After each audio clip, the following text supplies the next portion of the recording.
Welcome back. Glad you could join us again. Me. Glad you could join me again. Good God. For part 3 of my music history honors project. Analyzing video game music throughout the decades, the 90s, part 3. Without further ado, let's jump into a game that involves a whole lot of monkeying around. Boo. You can see that was a terrible joke. Uh-oh. Is that? That's right. Donkey Kong 64 for the Nintendo 64. This, song that you're listening to is the pre-title cinematic theme, and it gets a little long. It's about 3 minutes. So we're just gonna do a nice little fast forward here. And we should be at about 3:31 now. Alex. Now, that little transition you just heard, the descending bit, was the transition motif.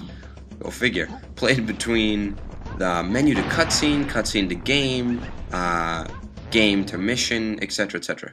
You know, basically, it's played to transition from one thing to another. This game also has a title theme, as well as a menu theme, which is nice. Here, we're seeing the opening cinematic, and as a bonus, its intro theme. Note how airy the sound is while the bird is flying, and that we're on a major key when looking at how peaceful it is around Donkey Kong's island.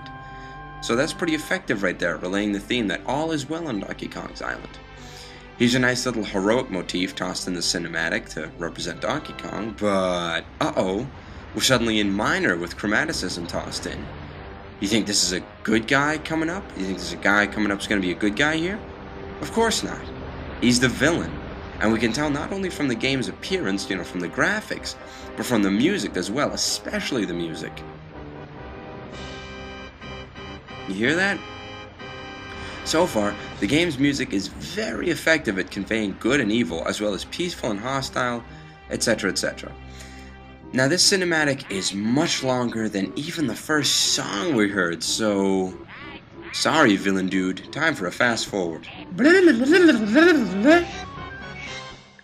So, Donkey Kong 64 is very similar, musically speaking, to other games. We're hearing this overlying theme, which takes place whenever DK is in this area, the main jungle. Themes like these occur all across the game and the island, depending on the player's location. It really makes the whole place pop, doesn't it? Sort of gives it a homey feel, right? Right. Exactly right. Of course I'm right. I know what I'm talking about here. You may also notice that the sound effects in this game are just that, sound effects.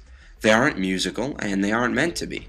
Donkey Kong wanted to take a more cartoony approach to the soundscape, which, in my opinion, was effective and worked well for the game. So, when Donkey Kong makes a noise, it just sounds like a noise, not music, usually. There are a few musical sounds that happen which are cartoony in nature, as they should be, but are seldom used out of a cutscene. I'll do a nice little fade in, fade out here. Ooh.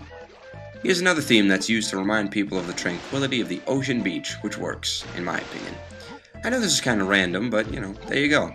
I don't have time to analyze every theme that's going to pop up, and not even have major moments, because there's just too many of them throughout this game. But all in all, DK64 has some very effective music, and a lot of memorable themes and in-game moments and cutscenes. Simplistic, catchy melodies definitely make this soundscape pop out. While it may fall a little short as far as musical motifs are concerned, and some of the lyrics are questionable, talking to you, pre-titled cinematic theme, the actions that the player does, including special abilities later characters possess, and their effect on the environment are conveyed effectively. Therefore, in summation, to sum it all up, I'm just going to keep it short. This game has effective game music. This next game is a truly evil encounter.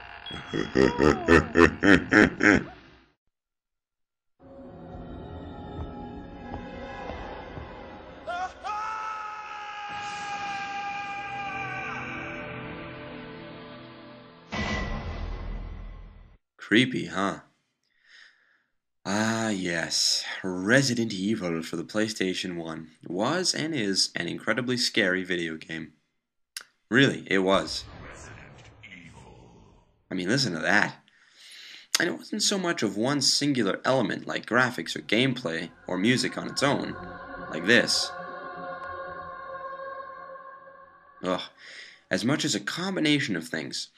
The music or lack thereof, especially when there was no music playing, how anxious the player got, definitely helped to create a spooky environment, and it'd be scarier too if the voice acting wasn't so goddamn terrible. I mean, excuse my language, but really, it's atrocious. Listen, just listen. What is this? Wow, what a mansion! Wow, can't believe it. So excited, acting. Captain Wesker, where's Chris? No, please don't. Stop it! Don't open that door! Okay, no, that's it. For our sanity's sake, I'm gonna fast forward a bit here to when some music and some actually creepy things happen other than this damn dialogue. So we're gonna go to 240, boop.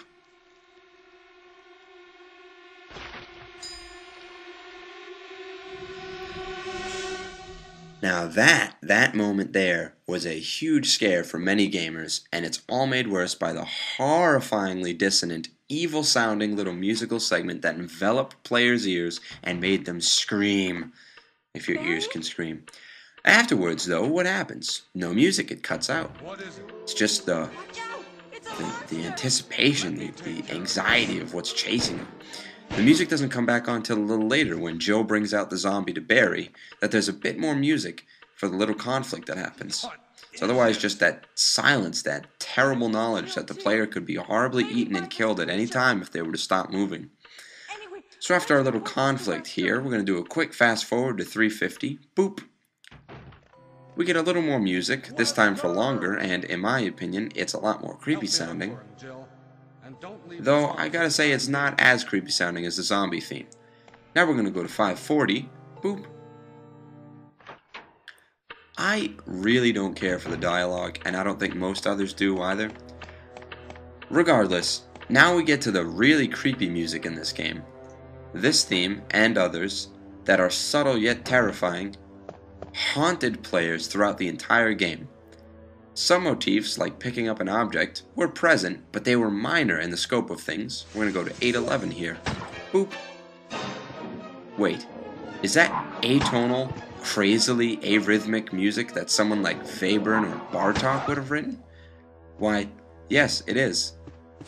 That battle theme scared the poop out of many players, and for a good reason. It only took place during combat, which involved scary monstermen.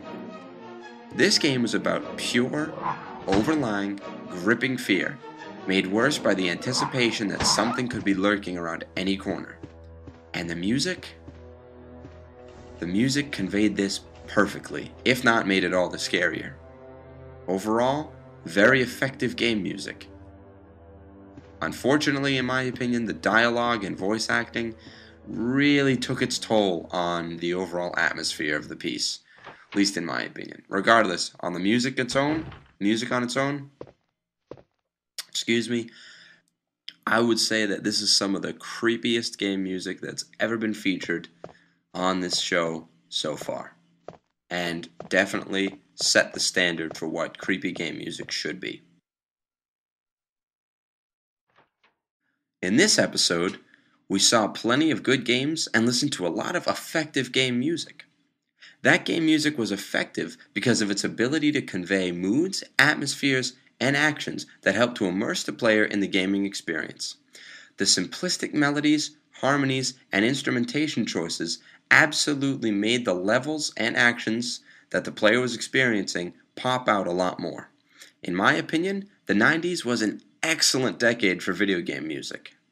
But the years to come, those will prove to yield some of the most musically and visually cinematic games the world has ever known. Until next time, it's been Sparky, and still is.